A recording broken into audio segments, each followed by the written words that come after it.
All right, let's just get a little moment of silence here and join me back here in about 30 seconds.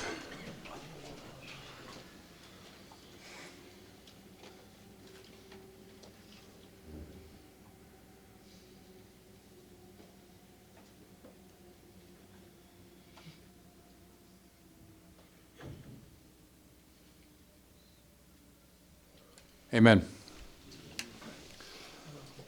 Thanks, everybody who came back to this late session. I know we lose some people as we go forward, and I'm very grateful for everyone to being here, and I'm super grateful to be here.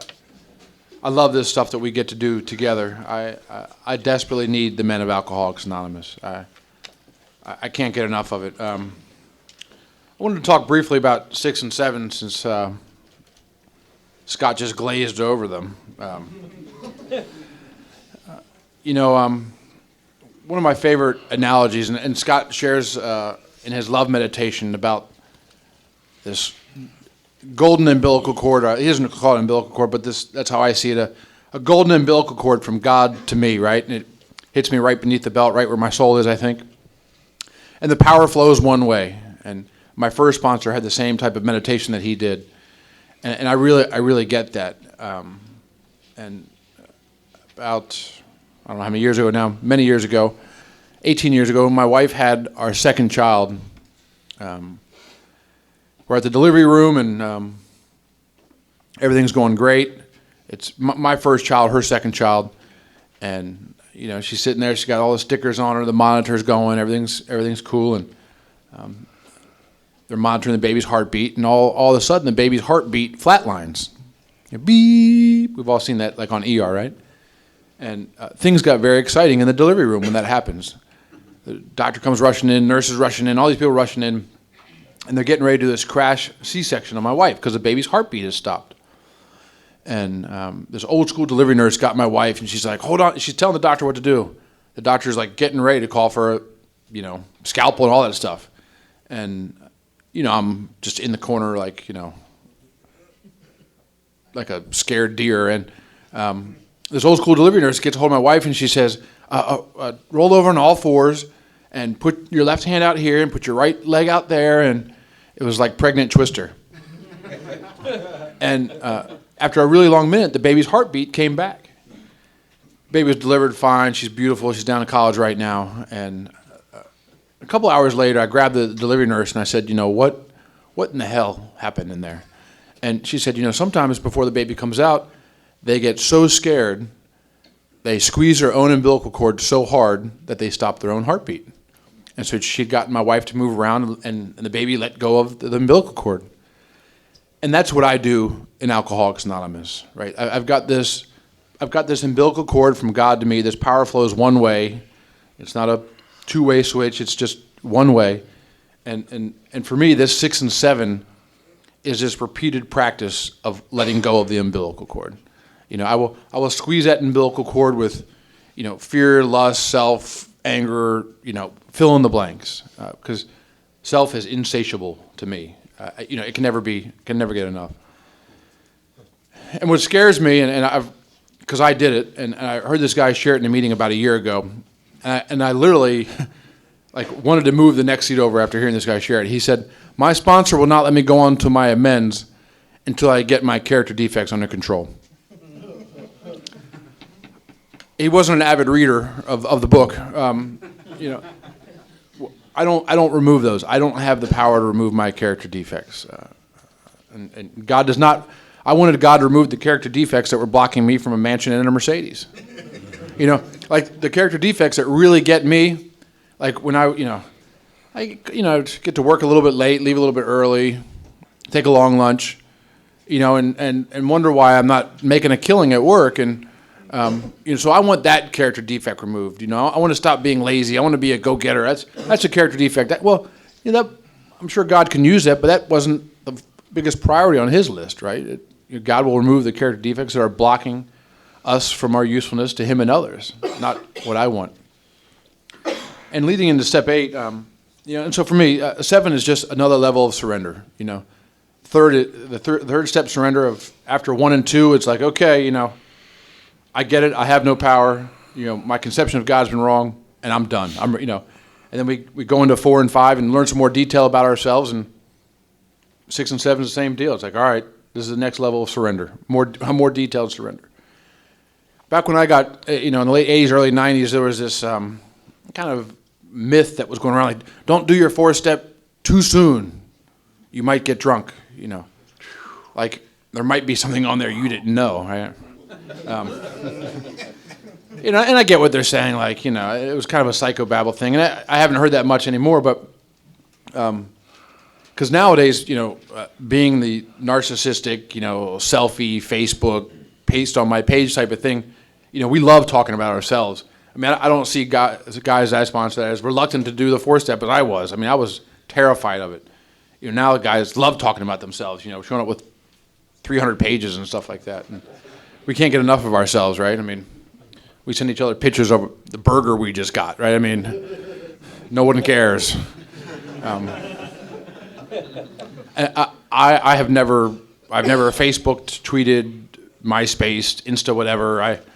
And that's just because that's how weak I am. Like, I will get so caught up in that, I'd be done. But what I see, these days is where guys are stopping is 8th and 9th step, right? Like that's, I've seen more guys go back out from not doing amends than I care to count, which is and I get the reluctance. Yeah, the 8th and 9th step is Alcoholics Anonymous payday, right? It makes no sense why we would stop there, and I get it, right? I love the AA story. I don't know really where it originated from, but the sponsee says to the sponsor, I don't want to do these amends. I don't want to give I don't want to give them my money, and I don't want to give them, The sponsor says, oh, you don't have to give them any money, or you don't have to give them your money. He goes, no, I don't have to give them my money. He goes, no, you just got to give them their money back, And I get that. So for me, the amends is so crucial, and I want to share with you some of the amends that I've had to do recently. So I'll take 2 of them, and I'll turn it over to Scott. As I told you, I ran my life in the ground and ran that business in the ground, and I owed that guy somewhere in the $300,000-$400,000 range. He had a lien on my house, and for a couple of years, I just didn't even deal with it.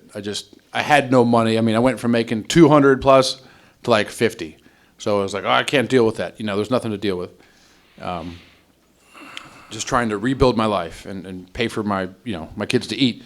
And so as time went on, started making a little bit of money, and I had somehow connived the bank to refinance my loan of my house and also get this guy $100,000. That's how I like to make amends. I like to come in the big shot. Hey, here's your pile of money. I don't want to pay you $25 a week and see you every week and feel bad about myself every week. And I want to come in. Here's your stack, and be the hero. And so I was really excited about this proposition. So I called him up. His name is Roscoe, and I said, hey, I got some great news. I know we haven't talked in about a year, but I got you $100,000. If you just released a lien off my house, and because I'd gone bankrupt legally, I didn't owe him any money, but I know I owed him, and I got you some money, and he's in the program, and he said, John, that just doesn't seem right to me. I said, what is it? I said, I know it's not enough money. I know I owe you more money, but it's $100,000. Like, He goes, no, that's not what I'm talking about. He goes, this is just doesn't require any work from you. Like, you're not doing anything for this. And I said, well, too bad. Like, click. Like I thought, like, I've never had $100,000 resentment. Like, I don't know why you wouldn't take it. And I washed my hands with it for a couple of years. I was done. Right? You guys would agree. I did my best. I tried to make this amends and couldn't. And some time goes on, and this guy comes to my home group about 2 years ago, I don't know what it was. And he's talking about the 9th step.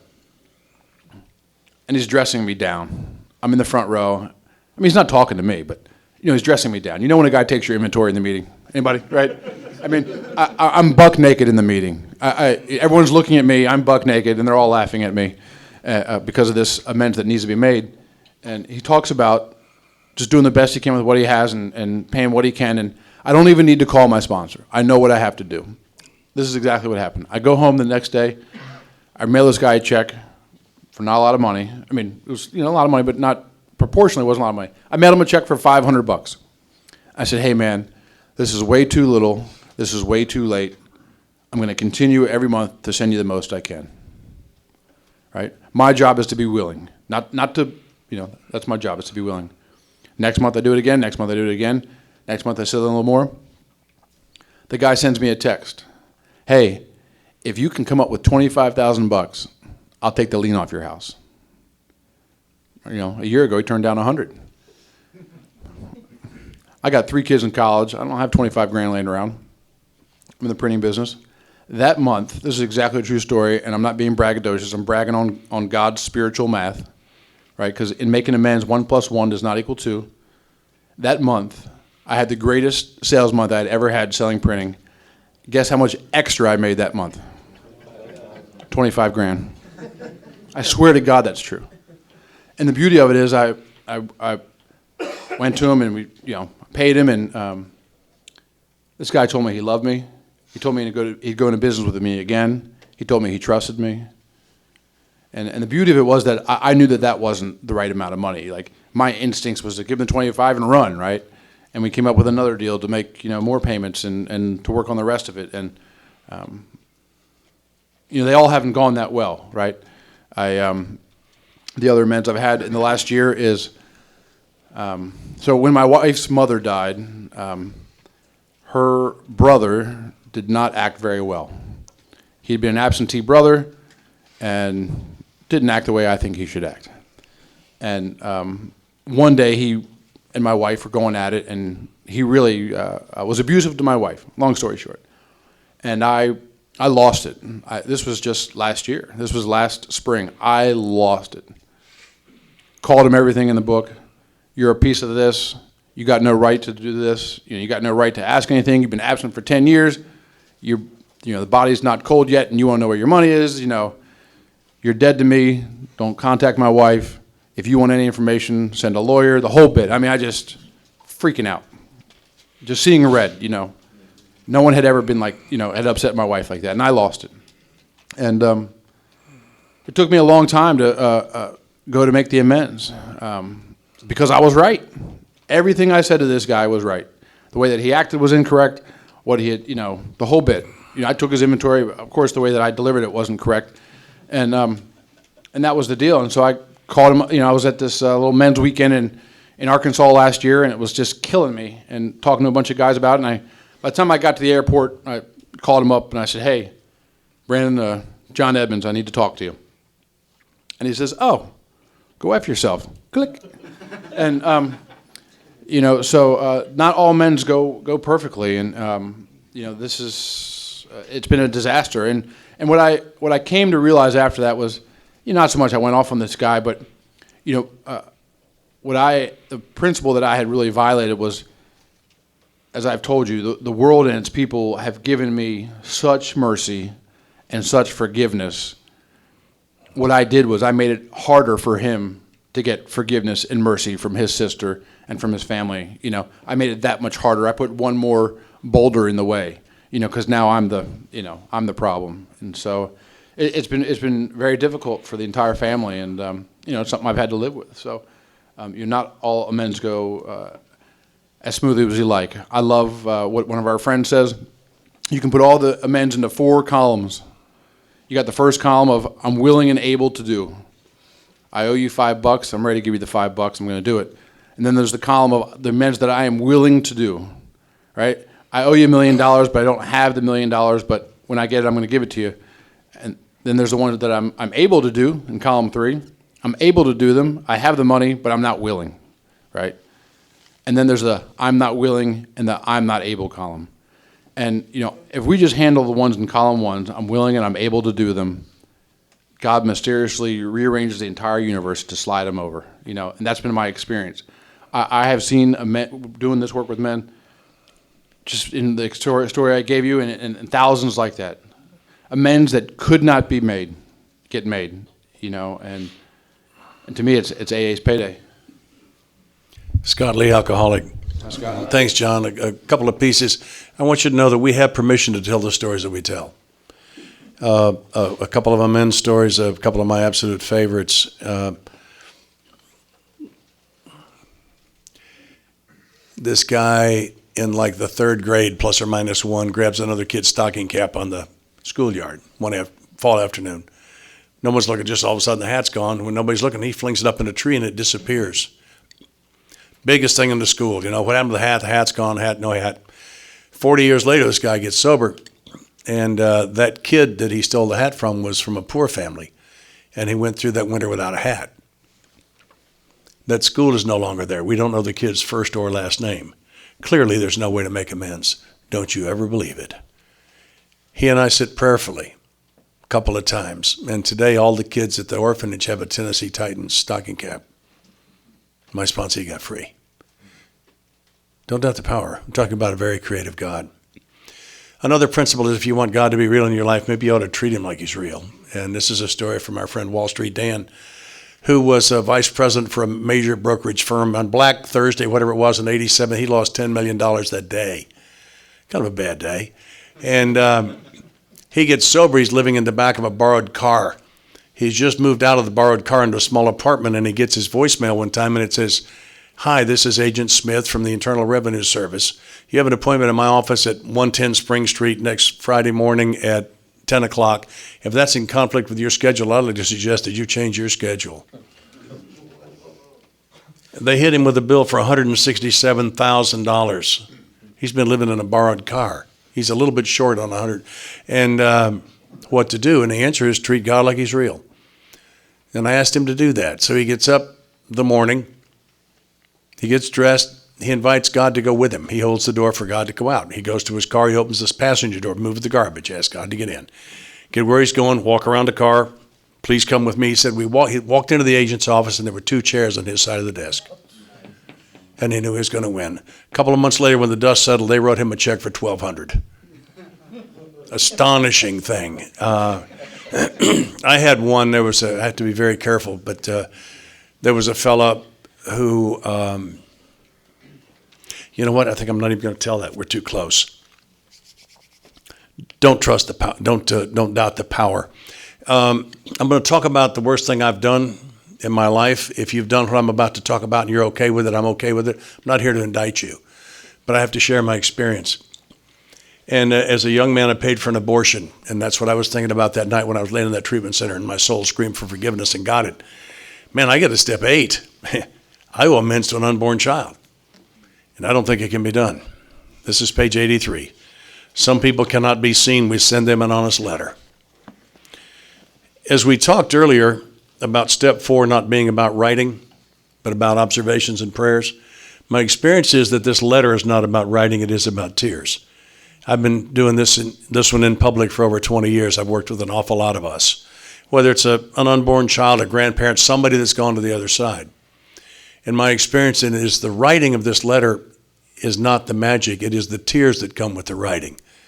My experience is if you can't cry, this letter probably will not free you.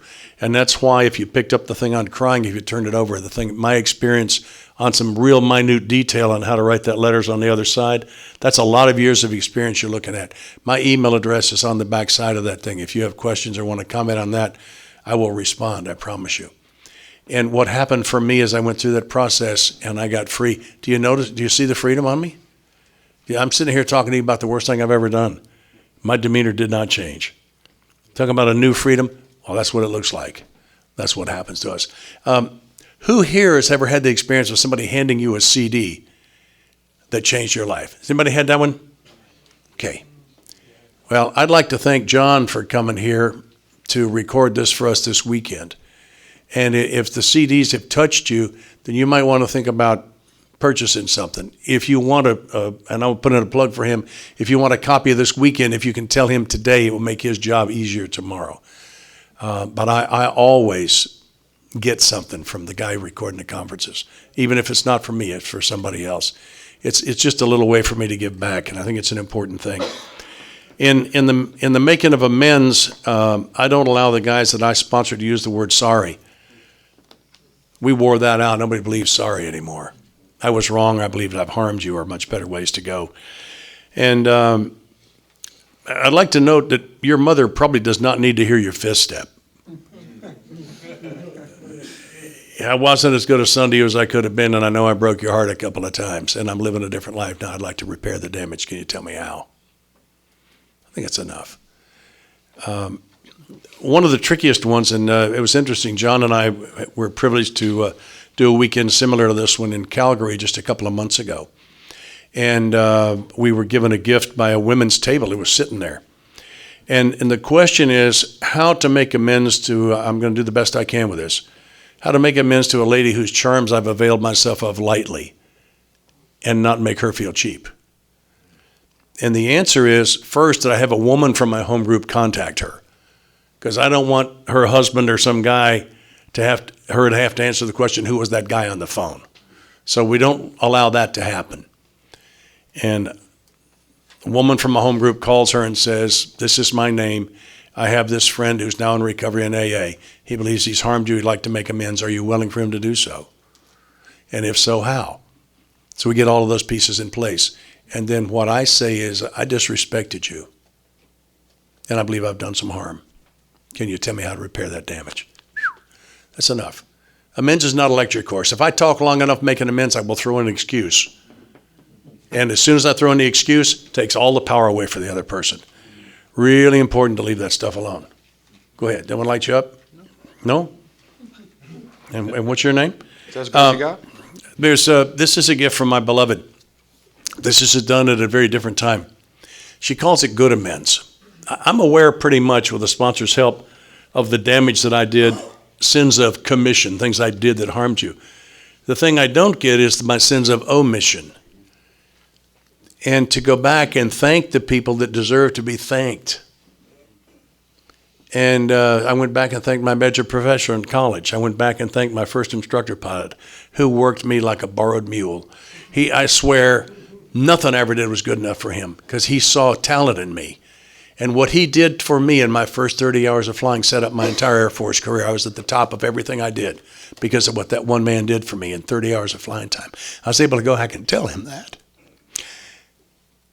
And at a very different time with my mother, I sat down and told her what a great mom she was, and how much I appreciated the sacrifices and all the things that she did. And then I wrote her a letter to that effect. My mother died of Alzheimer's, and she didn't have much left at the end. She still had that letter. Good amends. Powerful, powerful concept. Kicking back to step 6 and 7 for a minute, this is a gift from my third sponsor. All of my character defects are self-centered by definition.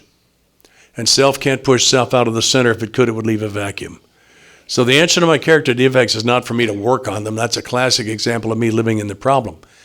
The answer to my character defects is for me to do the things that you've taught me to do to lead a God-centered / other-centered life. And when I do that, the character defects just kind of recede. I don't focus on the darkness. I invite the light in. And the light comes. And the darkness flees, because it can't exist in the light.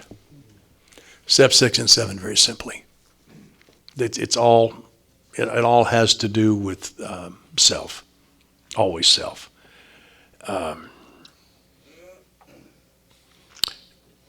I'm not sure this has to do with amends, but it's an important thing to me. One Christmas day a number of years ago, we ran out of milk. So at halftime, I raced out of the car, roared down the convenience store, ran the back, grabbed a gallon of milk, and head up to the front. First guy up. And I tell you, keep walking this path, these things will fall out of the sky on you at the most unusual times. And the gift that I got was all of a sudden, this part of me saw this guy. There's a human being. There's a guy standing behind the counter in a convenience store on Christmas Day, working in those days probably for minimum wage time and a half. Pretty good guess. And this part of me saw that and said to him, wow, I bet there's someplace you'd rather be, but you see, my family ran out of milk, and if you didn't come in today, we couldn't have bought it. I'd like to thank you for working on Christmas Day. He and I both cried. And that was where I learned I can't overthank anyone. One of my teachers said words some time ago to the effect of whatever I'd like for myself, I should give to others. So I thank as much as I can. And I spread joy. And what I've discovered is I'm spreading joy, When I slosh it all over you, it splatters onto me every time. There's just no way to block it. The little things. A penny heads up is a lucky penny, right? I don't pick those up. And if they're tails, I bend down and turn them over. I'm 73 years old. Bend over is kind of a big deal. Like I think while I'm down there, is there anything else I need to do down here? Because I don't want to come back. I'll thank as many people working tomorrow as I fly home, airline employees and so on, for working on the weekend. Sometimes nothing. I pull into the health food store. I get my I get my lunch. I pay them. I thank them. Say, hey, in the kitchen, thanks for frying up my Big Mac and fries. You guys make a great burger in here, and I really appreciate it. This is a great lunch. Thanks. And sometimes nothing. Sometimes it changes the entire building. It's so easy to do, to just spread a little joy. I got one years ago, like 2 days before Christmas. It's almost time to start shopping. And so I watched the light change like 4 times before I'm able to turn into the mall. And it's a combination of rain and that white stuff you guys get up here, we don't say the word down south, coming right down out of the sky. And I pull in and I get to the store that I want to go in the mall. I'm right across from it. And as I turn down the parking lane, the lady pulls out of the space right next to the handicapped. I can't have it. I'm young. My legs are in good shape. I don't have to have that space. And I drive by that space and I leave that for somebody else to have that great parking place in that horrible weather 2 days before Christmas in a packed mall to live their life. And I get the gift. So when I do something really, Jerry said anonymity is doing something good for somebody else and not getting caught. And when I do that, God gets the credit and I get the gift. And the gift is a piece of sunshine about the size of a ping pong ball. And it lodges in my chest. And as long as I don't talk about it, I can think about it anytime and it will send light through my whole body. I know some of you know what I'm talking about. And you can see it on the faces of the people who live that way. Spreading joy is one of my assignments. And it's great fun. There's some other pieces. I don't take my change out of vending machines. Yeah, you put the dollar bill in, you get the pack of crackers, 35 cents falls down. It's not mine. You know how much fun it is to find that extra 35 cents? I just lifted somebody else's day for 35 cents. I'd say the price is right on that. Yeah, walk by a bus stop. You know, I drive a car these days. I don't ride a bus. Drop my change when nobody's looking. Somebody riding a bus finds 65, 70 cents, lift their day. Price is right on that. Part of my daily prayers, I ask God to help me not miss any chances to be of service today. To empty me of self and fill me with His love, shaken together, pressed down, heaped up, overflowing, that it might gush out of me over everyone that I meet today. And that includes things like that. Just simple thank yous, opportunities to compliment somebody. Go ahead. Talking about those anonymous gifts, I love doing that, and I even just hate talking about it because it takes away from it, right? Yeah. But two of my favorites that I'll just pass on is in D.C. they have professional meter maids. I mean, it's like an Olympic sport. Right? When your parking meter goes off, the parking meter lady gets a little notification that says, "Hey, 3 spots up. Their thing is up. Go give them a ticket." I mean, they don't just wander around anymore and randomly give out tickets. I mean, they get alerted. Boom, he's out of money. Go give him a ticket. And so I like to walk up and down there, and when I see her coming, I beat her to it and put some money in the meter, because I don't think I can ever get even with the universe. And my second favorite one is, at first I didn't like doing it in front of my kids because I thought it might not come across as humble, and because I specialize in false humility. I learned my lesson with that little story. I was with Harold in St. Louis. He asked me to speak at his home group, and it was a lot of fun. And this woman comes up afterwards, and she says, "That was the best AA talk I've ever heard."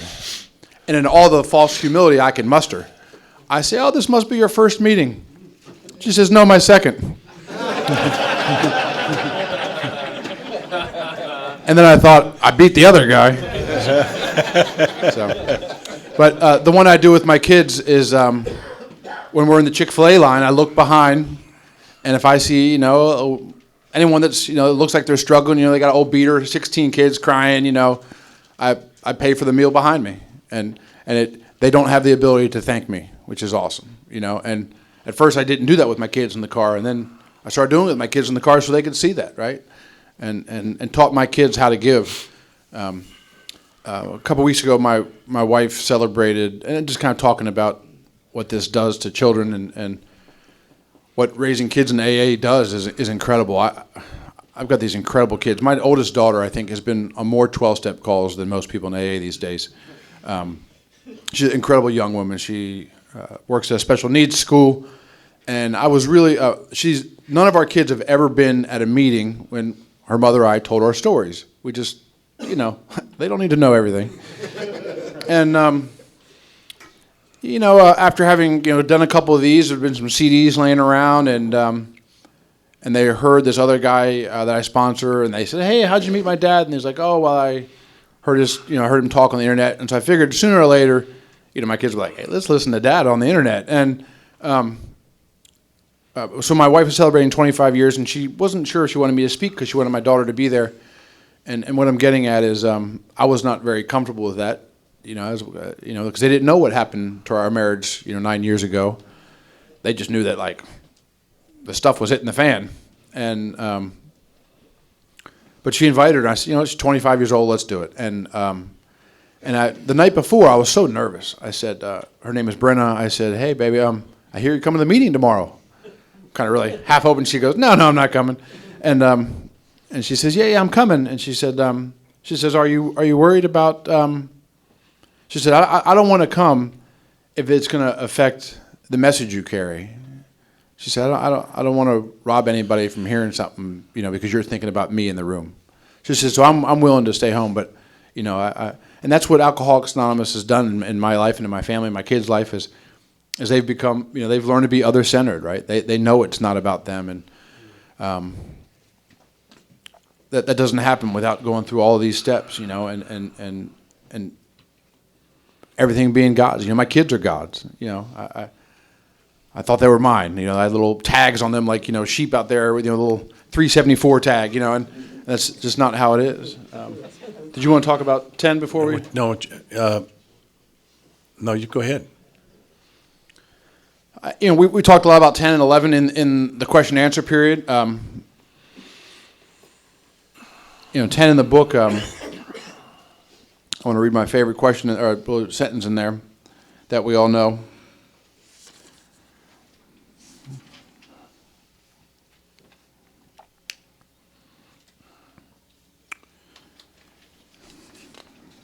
This thought brings us to step 10. We've entered the world of the Spirit. Our next function is to grow in understanding and effectiveness. This is not an overnight matter. Continue to watch for selfishness, dishonesty, resentment, and fear. If these crop up. No. When these crop up. And that, for me, is permission. Like when we've been talking all along, like, I can't do this thing perfectly. There are no merit badges in Alcoholics Anonymous. I'm gonna mess up, and those turn into blessings. And my job is to be honest and transparent with a sponsor, no matter how much time I have, and to share it with the guys that I sponsor. I don't. There's no hierarchy in here. For me.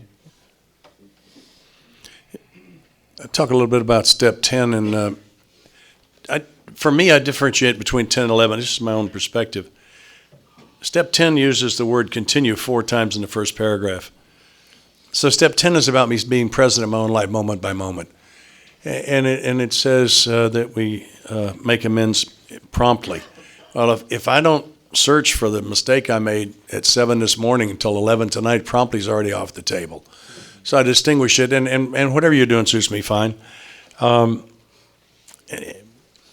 it says we've entered the world of the Spirit. So where does that occur? It's after the 9th step.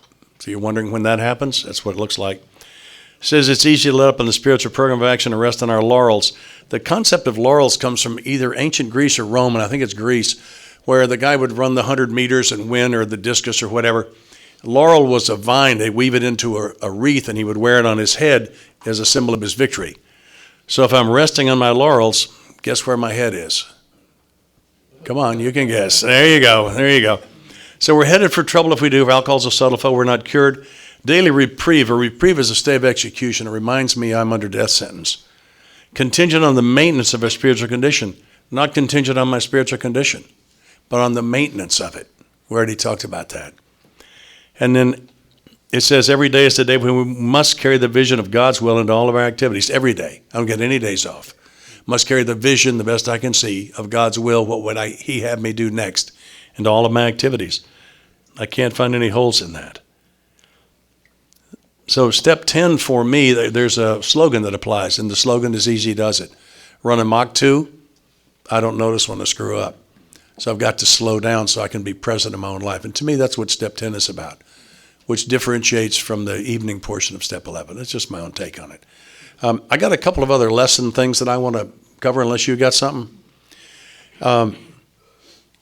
Keith Lewis used to say, if you've never heard Keith, get some of his talks. He was one of the best.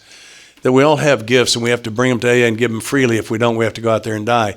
And my gifts are my mistakes and my brokenness, and how I made the amends and the lessons I learned. So I'm going to share some of those. Here's one of the first one. Pain is my best friend. My first marriage stopped working right around 6 months before we said the vows, somewhere right in there. And I bled the pain off from that through a series of illicit affairs, booze, and drugs. And I think, as I look at it today, if I had not done that, if I had allowed my best friend pain to do its work, which tells me something must change, we either gotten help or we gotten out of that decades before we did. I have to remember that pain is my friend, and quit trying to get rid of pain in an illicit fashion. If you're new and something that we've told you isn't true, come to us and complain, please. So I went to the old timer and I said, you guys said that by the time I was sober a year, my sleep patterns would have leveled out, and they haven't. And he said, I just watched you drink 2 big cups of coffee here at an 8 o'clock meeting. And I said, caffeine doesn't affect me. And he said, if you drink a quart of scotch a day and smoke 6 or 8 joints, it won't. And I said, oh. Some of what I know for sure ain't so. Here's a gift from my fourth sponsor. I'm not responsible for what I think. I'm responsible for how long I think it. I can't keep the garbage from showing up here. When it gets dirty up here, I can sweep. That's my responsibility. I got here as a taker. I've been a taker all my life.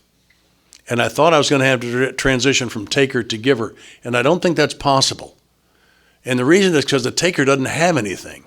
You can't give. I had to transition from taker to receiver. The difference is receivers say things like, thank you, and I don't understand, and would you please help me with this? And having done that for a while, I can then be a giver. I figured that out. I was sober about 2 years when I got that piece. And I thought, okay, so now the thing that'll keep me close to God is giving. Not so. It certainly helps, but I can give from behind my shields. It is continuing to be a receiver, because that contains humility when I say things like, I don't understand and please help me. I have to continue to be a receiver. When I lose that piece, it really breaks it all up for me. No one with a brain would take relationship advice from a guy like me, but I'm going to give you a couple of pieces that I've learned. I give her flowers for no reason occasionally. Now, you guys just covered that for me here for a little while, but I just show up with flowers occasionally. And I really appreciate that very much. I pray each day for God to make me the man that she deserves today. And I think she deserves a lot. I don't think there's any chance she's going to hear this. If I did, I would not share these next 2 pieces. I watch a chick TV show at least once a week. And I do it with a big smile, and I find out when it's on. I mean, I don't know how many times she sat there watching football with me. You know, she couldn't care any less about football. If one time she says, I like that team. I said, really, why? She said, I like their costumes. Minnesota Viking running back, she says, he has a purple pacifier. It's not working. He's not got a good attitude. Anyway. So I watch some, I say, hey, there's a movie on. Let's go see the movie. It's a chick flick. But I'd rather have a tooth pulled. But to go with a good attitude, to just simply try to give to her. This next one is huge for me. I noticed a pattern, and the pattern was, we make love tonight, tomorrow there's a fight. Pretty consistent. And I figured it out, finally. And the problem is that we're going to make love tonight. I'm a pretty attentive guy this afternoon. Tomorrow's just another day to me. Well, it's not another day to her. If I'm not attentive the morning after, she feels cheap and cheated and used and just go on with the negatives. And it's not that hard to make the morning after special to her. It matters. Share that from experience. I had about 10 years when I started being asked to speak at these conferences, and I had a customer who's very, very religious man. I've already talked to him, very spiritual and religious. They don't always travel together. He had both. And I told him about it. He said, I want to hear one of your talks. I said, well, I'll bring you one. And I was on the way to take him a talk, and I thought, you know what? I've said something I don't want Charlie to hear on that talk. So I lied my way out of it. A few months later, I spoke again, told him I'll bring you the next one, and I'd done it again. And Charlie died. And I didn't ever able to hand him a talk. And it finally occurred to me, I don't have any business ever saying anything in one of these microphones I wouldn't want Charlie to hear. And then I realized I don't ever have any reason in any AA meeting ever to say anything I wouldn't want Charlie to hear. I don't know who brought their mother here. I don't know who brought their preacher here to hear our spiritual program. I have no reason to ever say anything I would not want them to hear. And then, and I can't live this, but I sure try, I don't ever have a reason ever to say anything I wouldn't want Charlie to hear me say. See how those things graduate? That's how it was for me. I'm going to tell you the piece I don't want to tell you. I have been what our fellowship calls a circuit speaker for over 20 years. I didn't ask for this. It fell out of the sky on me. And the AA microphone can be a very dangerous thing, and it was for me. And I became more and more enamored with, I have an alter ego I call Saint Scott of the microphone. And I mean, I was a big deal. I was the featured speaker in Akron at Founders Day. A lot of that stuff. And I'm just getting sicker and sicker. And I started getting involved in internet porn. And I couldn't tell anybody. I couldn't tell my sponsor. I couldn't tell my road dogs. I was so busy with this image thing. And I want to tell you that I don't think it's the first step in a bad direction that's the big problem. I think it's the second one. I'm going to make some bad first steps. But if I hold myself accountable, if I start telling John and the rest of my road dogs and my sponsor and everybody what's going on, the second step doesn't tend to happen.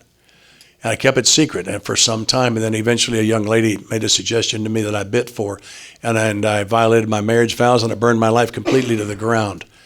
And Miss Linda divorced me, and rightly so. And my life was in black and white for several years after that. The color was gone. And it's been just over 2 years ago, she found a major piece of the gift of forgiveness. We got back together. I've got my favorite wife back.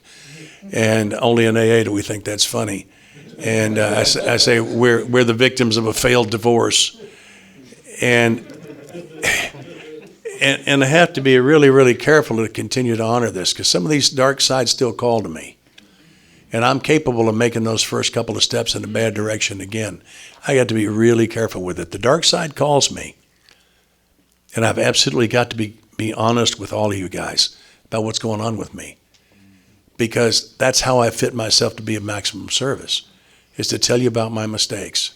I have to keep doing it. I'm riding the shoulders of the giants. You name them, I trapped them in hotel rooms and asked them questions. And I'm carrying a tremendous amount of wisdom because of that, not my own, but from what I've been given. And the most important two things I take to my home group are my mistakes and my pain. Makes it okay for anybody else to be real. And it's so important that we continue to be real. I can't say, gee, they don't need to see a guy with 30 years and pieces on the floor. Incorrect. That's precisely what they need to see. So it can be okay for them to be real. My sponsor said you'd bring your problems to me, take your solutions to your meeting. But it doesn't mean I don't let my home group know what's going on. Another one for me, and I need to apologize first, I'm sorry, because knowledge is a terrible thing. Once you have it, you can't put it back. So I'm stuck with a dilemma, and I don't know which of two things to do. And the answer is to ask myself the question, which one would I rather do? The correct answer is the other one. And the evidence is, if the one I wanted to do were the correct answer, there would be no dilemma here. Sorry. That's not much of a way to put that one back, but it was an important one for me. I heard President Ford's son tell this story from his mother. She said, the hummingbird and the buzzard fly over the exact same field. One looking for something beautiful, one looking for something ugly. And they both find what they're looking for. And I get to decide each morning, am I a hummingbird or am I a buzzard? I have some buzzard days, and geez, those are not any fun. Thanks to you guys, mostly it's hummingbird these days. A young man from my home group, we called him Hippie James. He was a hippie. He was born 3 generations late. And we say that in front of him. You know, if you're lucky here, if you get a nickname you like. And he loves his nickname. And Hippie James said there was a band called Fish, but they spell it funny. And I just take his word for that. And they're going to have he says they're going to have their last concert. I said, this is their first last concert. Trust me, I've been watching this for a long time. And it's going to be in Vermont. And so he gets in the Hippie Mobile, which it's 20 years old. He said in car years, that's 80. And he drives to Vermont. He tells us this story. It's 30 hours drive straight through by himself to get there to find out that the car line to get into the parking area is another 6 hours. And he's going to sleep at the wheel, which is not a major problem in a parked car. The problem is they're passing him. He gets out of the Hippie Mobile, he pops the trunk, he puts a Coleman stove on the Hippie Mobile, and he fires it up and he makes coffee and soup. He's having coffee and soup. He's sharing coffee and soup with people in the other cars. He said, because I realized if I were going to stay awake physically, I'm going to have to stay active physically. And then he said, if I'm going to stay awake spiritually, I'm going to have to stay active spiritually. And isn't that right? Isn't that really what this thing we're doing here is about? Is about being able to stay active spiritually. There was a guy in my home group, we'll call him Edward, because that's what he said his name was, who I'm sitting in a meeting one time just hating this guy, just absolutely, and he's doing something that just really rubs my fur the wrong way. And I hear my sponsor in the background saying, if you spot it, you got it. And I looked, and I did exactly what he was doing. I thought, holy mackerel. So the next time Edward did something I didn't like, I searched myself, and I found it again. About that time, the group started breaking up into 2 or 3 meetings, and I just waited to see which way Edward went. I went with him because he was one of my greatest teachers. And every time Edward did, now he had all my character defects. He had them a lot worse than I had them. I'll give you that. For sure. I learned so much from him. We talk in step 10 about love and tolerance. You know, for the earthlings, it's just love. For us, it's love and tolerance. And if I'm having to tolerate somebody, maybe they have a lesson for me. Maybe I need to search myself, and whatever it is I'm having to tolerate, maybe I got a dose of that myself. That's been one of my experiences. And this is a gift from Dr. Paul, who wrote that beautiful thing on acceptance. And he said before he got to recovery, if he made a mistake, he hid it. If he did something good, he told everybody. Here in recovery, we do that the exact opposite way. If I screw up, I have to tell you. If I do something good, I hide it. My analysis of that is whenever I talk, I bleed energy off of whatever it was. So if I've done something bad and I begin to tell you about it, I can bleed the energy off of it. If I've done something good, I don't want to bleed the energy off of it. So I hide it and keep it in myself. I have 3 vocabularies. I have a speaking vocabulary, a praying vocabulary, and a thinking vocabulary. And I need to keep the word today active in all of those. Because staying here in the moment, there's one who has all power, that one is God, may you find him now. My God is the God of right now, the today. And the today word is so critically important for me. We have 5 minutes. I'm going to start my lecture on the 3rd concept of world service. Half the room is asleep, I think. Do you have anything you want to finish up with, or you want to close a couple minutes early? And No, we're in no danger of closing early. Right. I got a couple of pieces. Why'd you look at me? Well, because I thought you might have something to say. I mean, you did last time we did this once or twice. I found when Sandy died, I sat down and thought about him, and I wrote about him a little bit. And I'm going to share a couple of gifts that I got from Sandy. Sandy Beach was the only guy I knew that wasn't impressed with Sandy Beach. And he was. It was just astonishing to be around the man. And he saved my life with this one. He said, the measure of my recovery isn't whether I get off the path. We all get off the path. The measure of my recovery is how quickly I get back on. Isn't that right? And I asked him, what's your mission when you approach a microphone? And he said, to comfort the disturbed and disturb the comfortable. Pretty good answer.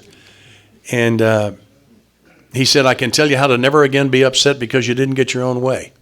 Don't have a way. Man. 2 more.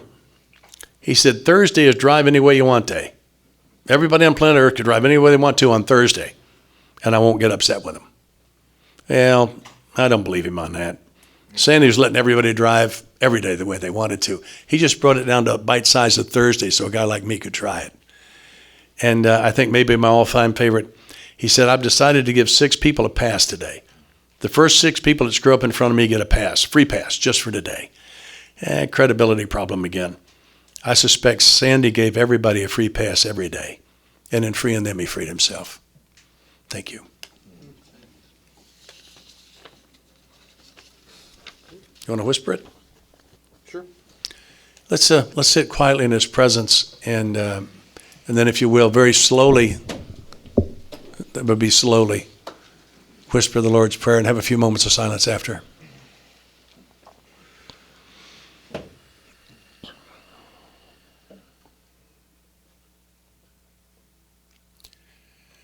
Lord's Prayer. Our Father, who art in heaven, hallowed be thy name. Thy kingdom come, thy will be done, on earth as it is in heaven. Give us this day our daily bread, and forgive us our trespasses, as we forgive those who trespass against us. And lead us not into temptation, but deliver us from evil. For thine is the kingdom, power, and glory forever.